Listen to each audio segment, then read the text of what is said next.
ranking every shortstop in Major League Baseball from every team for the 2025 season. It is day number 5 of the 12 days of MLB rankings, and I'll tell you, this is the most loaded position in baseball. I mean, shortstop is legitimately out of control with talent. There are guys in the 20s who are incredibly good baseball players on these rankings. So more than ever, I think, get in the comment section. Let me know what you think about my rankings. Of course, subscribe to the channel so you don't miss out on the 12 days of MLB rankings, because on Christmas Day, I drop my top 50 players in the league as the big finale, and there's so many more positions left still. And follow me on all my social media, GiraffeNeckMarc. Links are in the description. All right, let's get going to these shortstops. I want to start talking baseball. Enough of me yapping. Getting the shortstops started off at number 32. I've got Brooks Baldwin, the projected shortstop for the Chicago White Sox. I legitimately didn't know who Brooks Baldwin was until I made this video, so I felt like that's a good reason to put him at number 32. To be fair, cool story, 12th round pick out of UNC Wilmington back in 2022. Already at the major league level, has had some success at the minors. I just don't really know much about old Brooksy boy here, so maybe he'll surprise a bunch of people, but in the 33 games we saw, 566 OPS. Wasn't too impressed. At number 31, I've got Isiah Kiner-Falefa, shortstop for the Pittsburgh Pirates. Pirates moved O'Neal Cruz to the outfield. Good decision, but now you're stuck with Isiah Kiner-Falefa playing short, and let's be honest, it's not particularly great. While he was good with the Blue Jays to start the year, he was abysmal with the Pirates to end it. 587 OPS with the 63 OPS plus. Over 50 games with the Pirates was pretty terrible. IKF is a guy who has more value because he plays a bunch of positions, but let's be honest, you never feel great if he's your everyday shortstop, and right now, he's that Pirates guy. Honestly, probably shouldn't even include him on this list, but at number 30, I've got Javier Baez. I mean, my God, Javi Baez is genuinely one of the worst players in baseball, which is insane. The guy still has 3 full seasons left on his contract, and last year he ended up getting benched, only played 80 games, had a -1 WAR, a 516 OPS, a 184 batting average, 294 slugging, 221 slugging, a 46 OPS plus, 6 homers, 12 doubles. I mean, what in the world is going on with Javi Baez? I thought the Tigers maybe being a more competitive team would help, but nope. This dude just completely stinks right now, and I don't really know if it's ever going to get better. Keeping it in the AL Central at number 29, I've got Brayan Rocchio of the Cleveland Guardians. Exact same spot as last year. I mean, we just know what Rocchio is. He is a glove-first shortstop who's not particularly elite defensively, but he is above average, and at the plate, he is a below-average hitter. I know he got hot in the playoffs towards the end of it for Cleveland, but 8 homers, 18 doubles, 36 RBIs, and only 10 stolen bases in 143 games with a 614 OPS, a sub-300 on-base percentage. I mean, there's just not much here. He's just got a good glove. Another AL Central shortstop, this time again with the Tigers, Trey Sweeney. I mean, Sweeney is a decent little player. We didn't get to see much of him last year, 36 games, but in those 36, he was pretty good defensively at shortstop. He didn't really hit very much. Again, an OPS plus at 81, 642 OPS is below average, but he showed a little bit of pop, and I feel like the Tigers just played better with him than there, so that's why I'm going to put him ahead of Javi Baez, but truthfully, they might platoon. Who knows what they're going to do, though? I still think Sweeney's the better guy at this exact moment. For the 27th best shortstop in today's video, let's talk about Tampa Bay Rays player Jose Cabello. I was really hoping Cabello was going to break out last year. There's some things in his game that are interesting, like the fact that he stole 44 bases, which was the most in the American League. He was also caught stealing 16 times. Defensively, pretty solid. Again, another guy like towards the bottom of this list who plays multiple positions in the infield. He's not really much of a hitter. We didn't see a huge power increase going to Tampa. A 630 OPS for an OPS plus at 80 was actually lower than the previous year. I think Tampa is definitely going to be looking to bring Carson Williams up at some point in 2025. Just missing on the top 25 at number 26, I've got Geraldo Perdomo of the Arizona Diamondbacks. Perdomo defensively, I thought used to be better, but the defensive numbers actually haven't been very good for the last couple seasons. And at the plate, I mean, he's a below average hitter. Perdomo is a guy who definitely grades better on DRS rather than OAA, and I just prefer OAA. Might not be perfect, but that's how I roll. And honestly, at the plate, I mean, he's a decent on-base guy. There's just not a lot of pop in that bat. And again, just like some other dudes, I think at some point Jordan Lawler is going to take this job over from him. He just doesn't really move the needle. Getting the top 25 start at number 25, I've got Orlando Arcia of the Atlanta Braves. Truthfully, can't believe he's starting the year as their shortstop as of right now. That's a bit surprising to me because last year was kind of eye-opening. He played 157 games, and of course, he plays some pretty good defense over at short, but the bat was just not very good. 17 homers, 24 doubles, 46 RBIs, a 218 average, 271 on base is just not great, 354 slugging, and a 625 OPS for an OPS plus at 73. I don't think the Braves can really feel comfortable with this guy being their everyday shortstop moving forward. Defensively, of course, he's great, but that bat, it's just not very good based on what we saw last year. Next up at number 24, I've got Oakland A's projected shortstop Jacob Wilson. Big fan of Jacob Wilson. First round pick back in 2023, selected 6th overall out of Grand Canyon University. He's the son of former pro Jack Wilson, who you might have remembered. I loved what he was able to do in the minors. At the majors, it wasn't great. 28 games, did have an injury as well. 85 OPS plus, didn't hit a home run. But in the minor leagues, you saw Jacob Wilson go off. Last year in the minors of 53 games, he hit 433 with an 1142 OPS through AA and AAA. That's absolutely insane. The bat, the hit tool is legit. It's just about if he can get that consistency down. And I think knowing the position's his going into next season, there's a chance that Jacob Wilson can fly up these rankings because he's super talented. One of my favorite players out of the 23 draft. Now, I know a lot of people are going to be mad because at number 23, I'm going with Xavier Edwards. And to be fair, I understand it because offensively, he was great last year for the Marlins in 70 games. 328 average, 397 on base, 423 slugging, and an 820 OPS for an OPS plus at 124 with 31 stolen bases and only being caught 4 times. I love the hit tool of Xavier Edwards, but the problem is defensively, he was atrocious. He had like a negative 10 OAA in 70 games. That would be record-breaking if he played a full season. He is a second baseman, so that's why he's further down on this list. It's also hard sometimes to sustain that high average when you don't really hit the ball very hard, but I know he's a speedster. That's his game. He's just got to clean up the defense because the Marlins actually have a good player here. For the 22nd ranked shortstop in today's video, I'm going with Joey Ortiz of the Milwaukee Brewers. Joey Ortiz played third base last year in Milwaukee and played it phenomenally. He was great defensively and even at the plate in what was basically his rookie season, he had a 101 OPS plus. That's a great year for Joey Ortiz. 11 homers, 25 doubles, 60 RBIs, 11 stolen bases. With that great defense, a 726 OPS, I think he's going to be able to handle the shortstop position. That was what he played in the minors a lot. He's got big shoes to fill with Willie Adamez, but I'm interested to see if there's some growth here in Joey Ortiz's game going into 2025. And then just missing on the top 20 at number 21, I've got Trevor Story of the Boston Red Sox. Yeah, Trevor Story has not looked great because he hasn't really played ever since joining the Red Sox. In 3 seasons with the Red Sox, he has played 163 games. And granted, that's a 4-win player in those 163. That's 21 homers, 38 doubles, 90 RBIs, and 29 stolen bases. But the average is 230, under 300 on base, 693 OPS for an OPS plus of 89. It's just not going to cut it. I think he's due for a bounce back as long as he's healthy. Seemingly, he can't stay healthy. That's the biggest issue. But I'd love to see what could happen in Boston if Trevor Story got a full year, just being able to pepper it off the Green Monster. I think he could go off. Getting the top 20 started at number 20, I've got CJ Abrams of the Washington Nationals. Now, CJ Abrams definitely is a bit of a gambler. He will take some risks on and off the field, as we know. Because on the field, he's stealing a ton of bases, swings for the fences, and plays pretty garbage defense. And off the field, I mean, he loves roulette. We saw the pictures. Last year was a really productive year, despite getting sent down at the end of the season. 20 homers, 29 doubles, 65 RBIs with 31 stolen bases, a 246 average, 314 on base, 433 slugging for a 747 OPS were career highs across the board to give him an OPS plus at 110. It's just that defense is so horrendously bad. I have to keep him down a little bit lower. Dropping down 7 spots at number 19, I've got Jeremy Pena of the Houston Astros. Listen, Jeremy Pena is a good professional baseball player. He's a 3 to 4 win player. This position is loaded. And maybe I'm just getting bored because he's the exact same player he always is, a league average hitter who plays slightly above average defense, at least that's what the numbers are saying, and can steal some bases. There's no real breakout. There's no real pop-off. He just kind of is what he is, which is a good, capable player who makes your team better, but isn't one of the premier shortstops right now in baseball, which is why I had to put him down here at number 19. And some of the younger guys ahead of him, they just kind of do the same thing and are younger. Pena, low-key 27. Speaking of one of those guys, at number 18, coming up 7 spots, I've got Mason Winn of the St. Louis Cardinals. He's basically just a younger Jeremy Pena with a little more room to grow, and I loved what he did last year. In 150 games, he had 52 extra base hits, 15 homers, 32 doubles, 5 triples. He stole 11 bases, 267 average, 314 on base, 416 slugging, OPS is 730. That's a league average OPS plus. And defensively, he was great. We know he has a cannon of an arm. He had 3 OAA. I just like Mason Winn's floor a lot. And when he's 5 years younger than Jeremy Pena and putting up the same numbers, I'm just going to give him the slight edge. Another guy with similar-ish numbers, a similar type player, at number 17, I've got Anthony Vulpi of the New York Yankees. Now, this is Mr. Singles we're talking about here. He's refusing to get extra base hits last year. Only 12 home runs and 27 doubles on the season with 7 triples. singles. I mean, it's not bad. It's just he is definitely a singles merchant right now. A 243 average, 293 on base, 364 slugging, gave him an OPS at 657, which was not great. OPS plus at 86, but Anthony Vulpi is elite at shortstop. He makes all the plays except the one in the World Series, makes the shortstop position look really smooth, something that the Yankees aren't too accustomed to. They usually have much more of a hit-first shortstop, but that's not Anthony Vulpi just yet. He's only 23, turning 24 next year. He's going to improve. But right now, he is a singles god with great defense. Halfway through the video here at number 16, I've got Zack Netto of the Los Angeles Angels. I actually wanted to bump him up a little bit more, but because of the shoulder injury and the surgery that might cost him to miss a little bit of time at the beginning of the year, just had to bump him down a few. I feel like we might see a little regression. Shoulder injuries are tough. But Netto, fantastic last year. Defensively,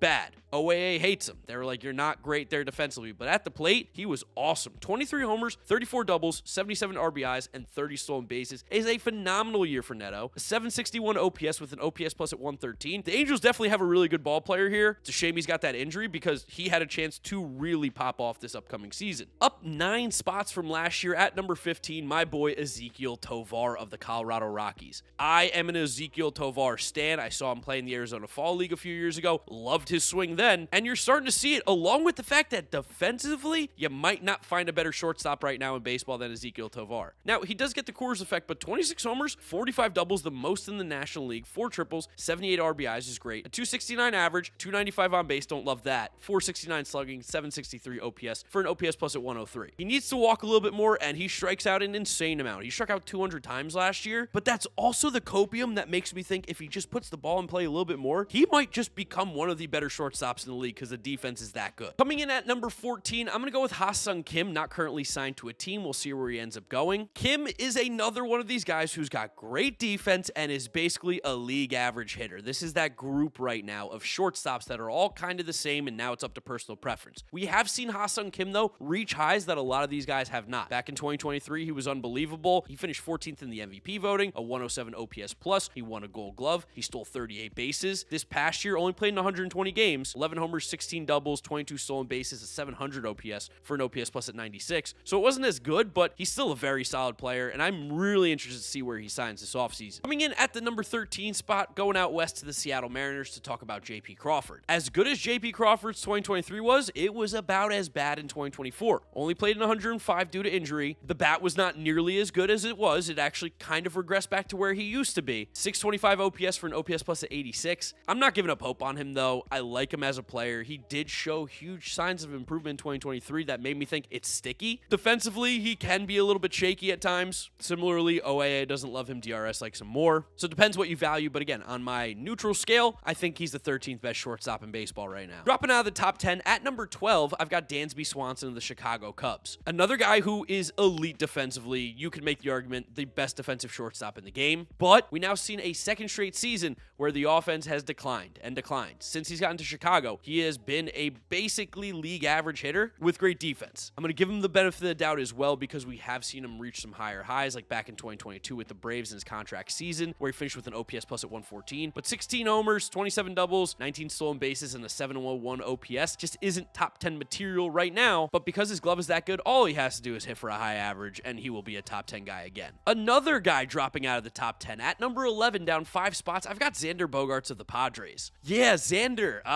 What happened last year? Only played in 111 games, again, injuries, but the offense was concerningly bad. 11 homers, 15 doubles, 44 RBIs, 13 stolen bases, with a 688 OPS, by far the lowest since his 21-year-old season. That was 10 years ago. A slugging under 400 for the first time since he was 21. An on-base percentage almost under 3 at 307, and he was playing second base. I don't know how he's going to transition back to shortstop. He was never particularly a great glove there. A little concerned about Xander Bogarts here, but also at the same time, wouldn't be surprised if he just remembers how to hit, because this is a guy who in the past could give you 20 homers and 40 doubles a year. So let's give him the benefit of the doubt, but I just don't think he's top 10 right now. And then ever so slightly sneaking onto the top 10 at the number 10 spot, everybody's favorite Toronto Blue Jay, Bo Bichette. I caught a lot of crap last year for putting Bo Bichette at number 8, and now I'm putting him at number 10. He had a bad season. He only played in 81 games because of injury, but in those 81, he was pitiful. He was atrocious. He had an under 600 OPS, and I think we're starting to see what makes Bo Bichette's game a little bit unpredictable. The crazy high chase rate and low walk rate. When you're not getting those hits, when you're not barreling up the baseball, you just are an easy out. That being said, if you look at his numbers from the past 3 years, he is one of the better offensive shortstops in the game. game despite his defensive shortcomings. So I think it just is a matter of him being healthy, reminding us who he is. It is a contract year as well. Maybe Bichette balls out and gets paid. He'll only be 27 when he hits the free agent market. That is crazy young. Up one spot from last year at number 9, I've got Carlos Correa, shortstop of the Minnesota Twins. If Carlos Correa could just play a full healthy season, I mean, he will be an MVP candidate. But of course, in typical Carlos Correa fashion, he played 86 games last year, but in those 86, might have been his best stretch ever in his career. 14 homers, 20 doubles, 54 RBIs, a .310 batting average, .388 on base, .517 slugging, with an OPS at 905 for an OPS plus at 152. Like, oh my God. Defensively, he was phenomenal. 5 OAA in those 80 games. He just has to stay healthy, but this dude is an absolute stud. The Twins need him to stay healthy. A lot of things went wrong this past year. Hopefully he can stay on the field and help turn things around out there. For the 8th best shortstop in Major League Baseball, newly acquired San Francisco Giant, Willie Adamez.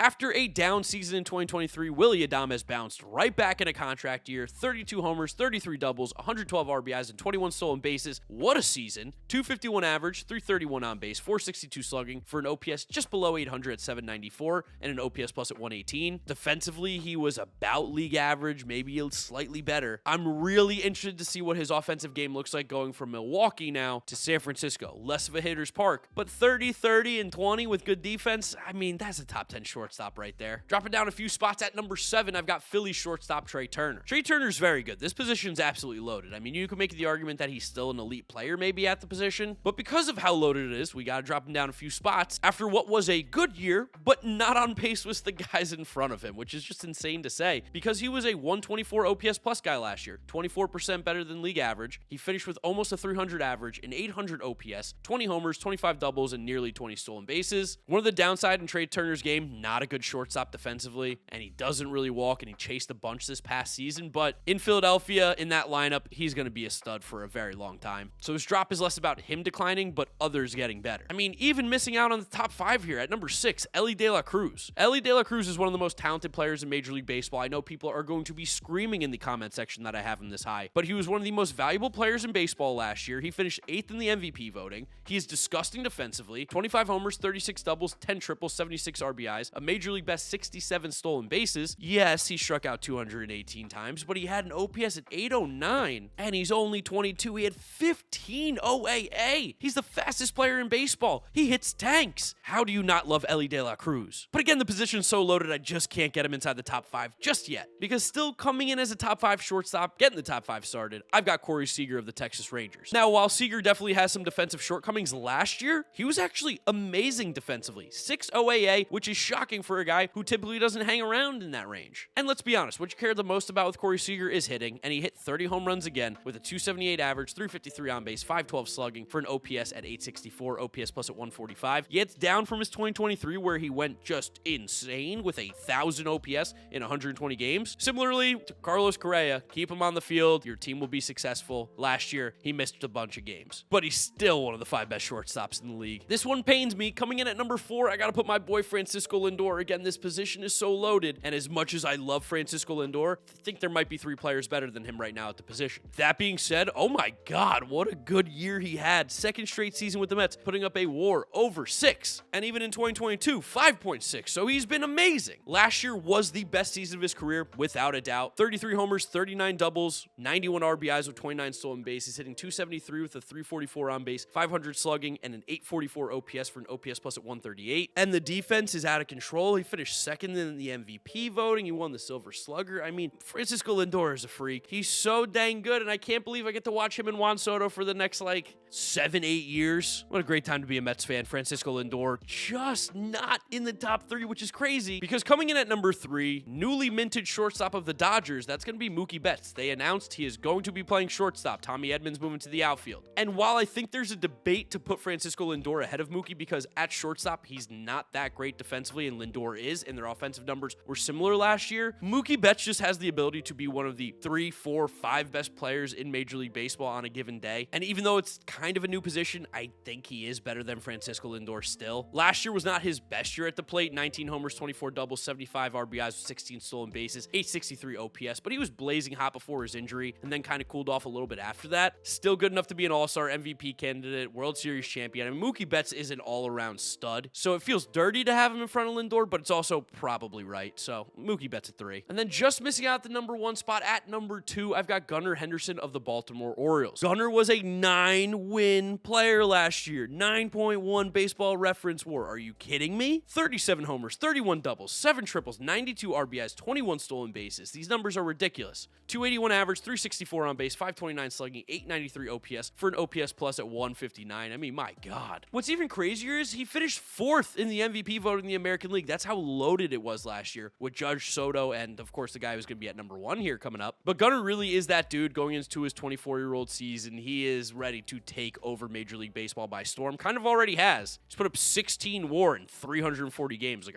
what is this guy's career? He's so good. Which leads us with number 1, Bobby Witt Jr. of the Kansas City Royals. He is unequivocally the best shortstop in Major League Baseball. And truthfully, it's not that close with Gunnar because Bobby Witt Jr. at the plate is just as good, maybe better than Gunnar. And defensively, he put up 16 OAA last year, which was towards the top in Major League Baseball. He doesn't strike out, but I actually think he's the fastest player in Major League Baseball. And he put up silly numbers last year, 32 homers, 45 doubles, 11 triples, 109 RBIs, a Major League best 211 hits with 31 stolen bases, a Major League best 332 average, 389 on base, 588 slugging, 977 OPS for an OPS plus at 171, finished second in the MVP voting, only behind Aaron Judge, won the Gold Glove, Silver Slugger, All-Star. Bobby Witt Jr. is 24, and he's like, what, the 3rd or 4th best player in Major League Baseball? This dude's legitimately a freak. So there they are, the shortstops ranked for the 2025 season. I mean, Francisco Lindor 4 is just absolutely crazy. Mookie Betts is 3. This position's loaded. I'd love to know what you guys are thinking down in the comment section below. Drop a like on the video if you did enjoy it, as well as subscribe to the channel so you don't miss out on any of the content coming at you. Follow me on all my social media, GiraffeNeckMarc. Links are in description, and that's where I'll wrap it up. You guys know the drill from here on out. YouTube recommends you watch this video. This is my most recent upload, so click through those if you have not yet seen them. Thank you guys for watching, and I'll see you all tomorrow for day number 6.